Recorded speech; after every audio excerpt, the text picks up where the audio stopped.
Um, the first item is the COVID-19 vaccine and testing policy of our town.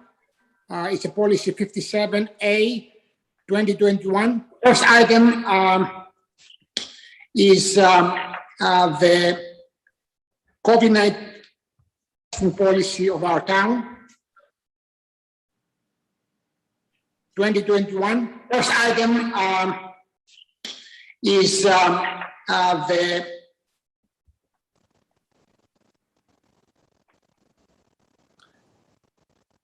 we have a sound problem. We can hear you.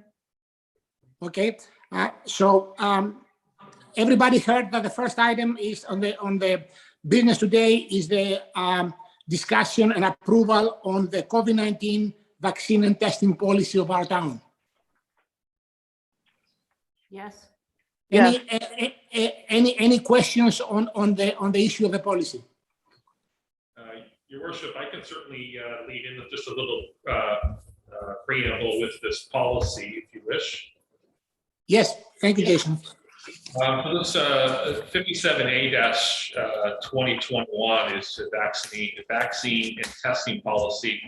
This policy it could go ahead if it was just staff only. The reason it's being brought to council for approval with the resolution of council is because there's elements in there that deal with council itself. So certainly that's the reason for bringing this to council for it to be approved, so that council can be a part of this policy.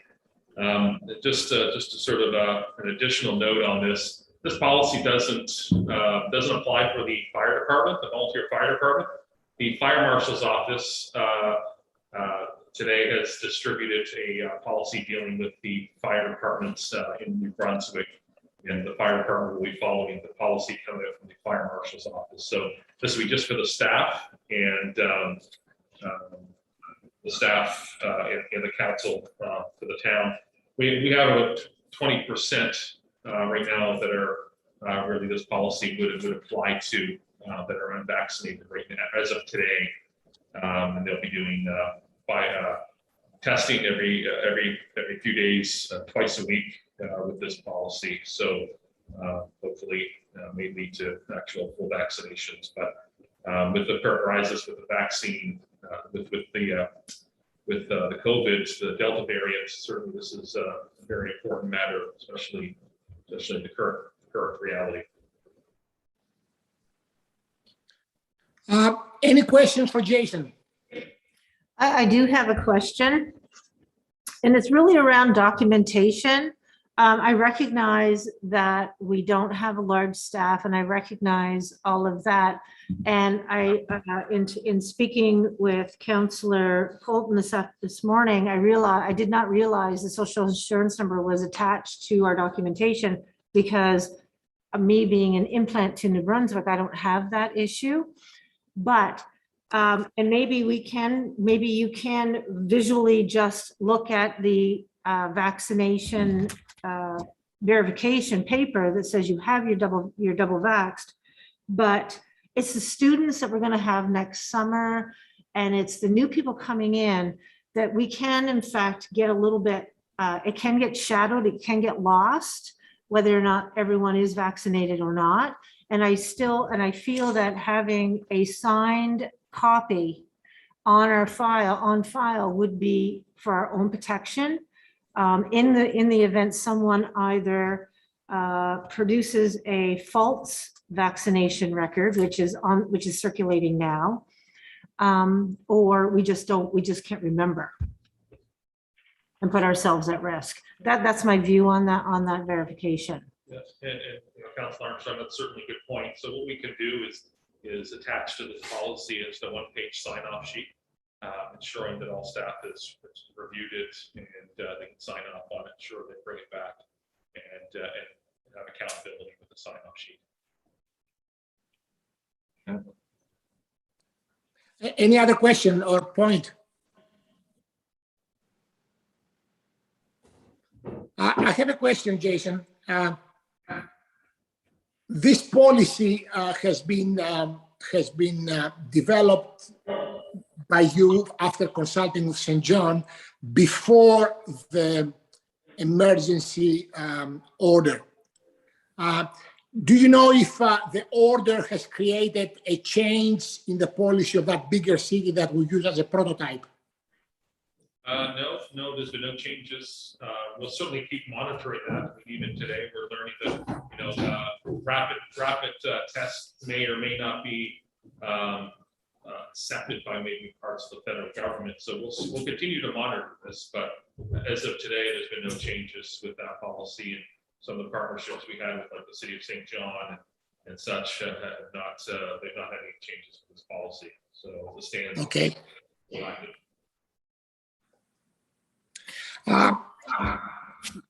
Go ahead, Councillor.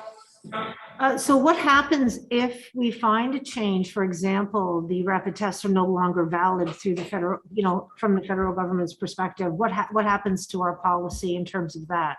We'd have to update the policy to 57B, I would say, to whatever that test, whatever set of the testing is by the province.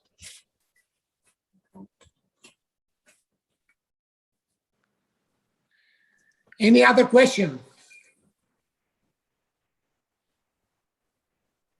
Councillor Totorakis, do you have a question? No. Okay. I don't have any question. I would have discussed this policy before.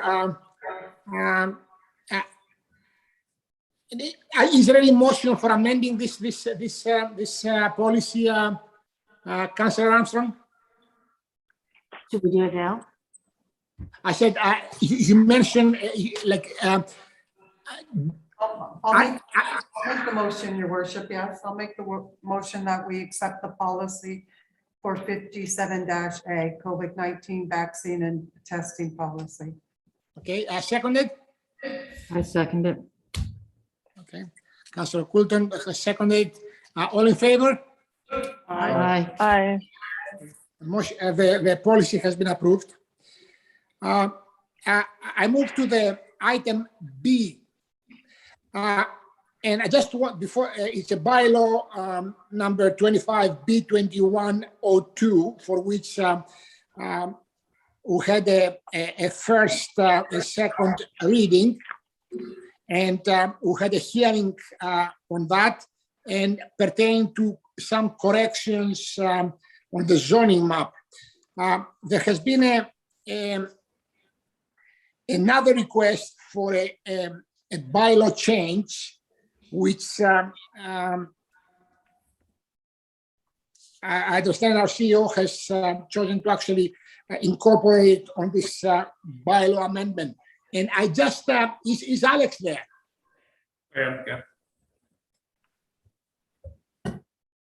He's sitting beside Jason. Yeah, Your Worship, I'm right here. Okay.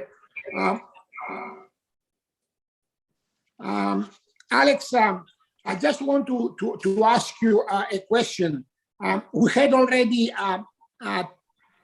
2 readings on that bylaw, and we had also a hearing.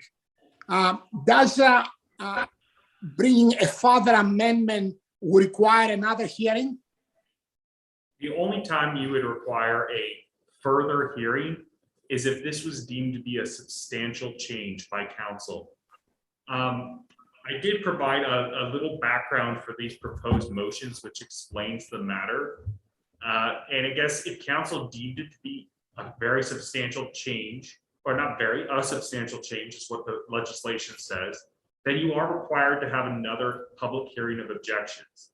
The reason you would do, the reason any change of this sort would require going back to PRAC is because the legislation doesn't use the differentiating word substantial change. It just says any change after the bylaw has been introduced, after PRAC has given its views. You need to go back to PRAC or the PAC, as the case may be. Further, Okay. yeah. But substantial changes require another public hearing. In my view, and what I'm recommending to council, so this wouldn't be a substantial change. And the background kind of provides context. It's really not changing anything on the ground. In fact, it's more of a less rectifying kind of a mix-up back in 2014.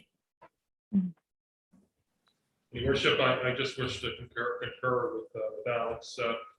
Today that property is being used as an RLL.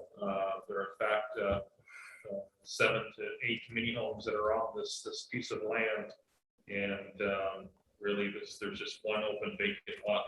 That would be it. So it is in fact being used as an RLL, has been since 2014.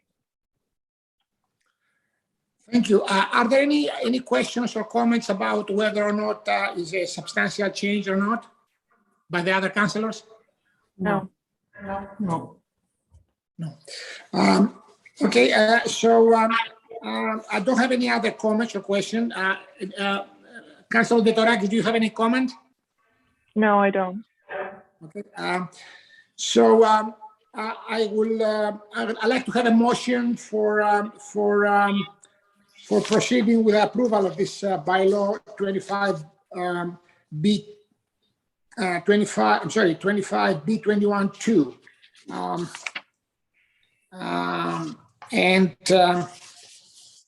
By expanding the area of the RLL land lease community zone of PID 15194681, so that RLL zoning encompasses the entire property bounded by the lot lines. Can I have a motion? Make that motion. Seconded? I'll second it. All in favor? Aye. Aye. The motion has passed. Following Alex's recommendation, there is a second motion that the council make a written request to the Planning Review and Adjustment Committee for the written views of the amending zoning bylaw 25B21-02 in accordance with section 110 of the Community Planning Act. Any questions on that second motion?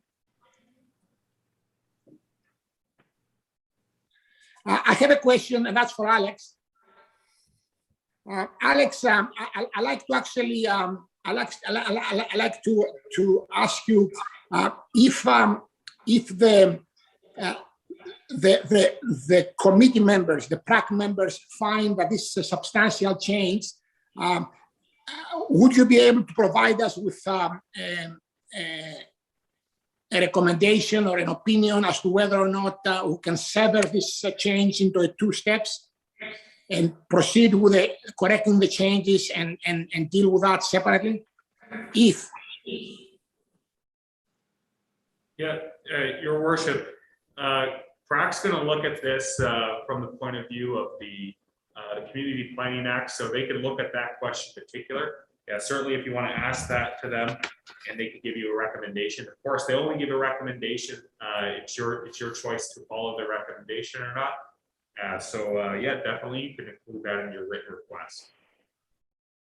okay, well, this does not change the motion, it's just a matter of detailing it. So if there are no questions or comments, I'd like to have a motion for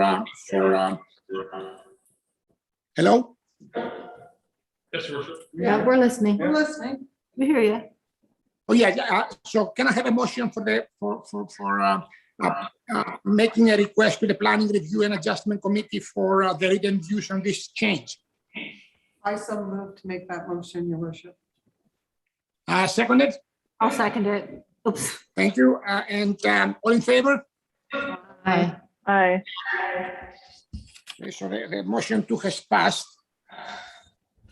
That concludes the subject that had to be dealt in this special meeting of council. I'd like to have a motion to adjourn. Make that motion. Okay. Thank you very much to all. Thank you. Bye-bye. Right. Night.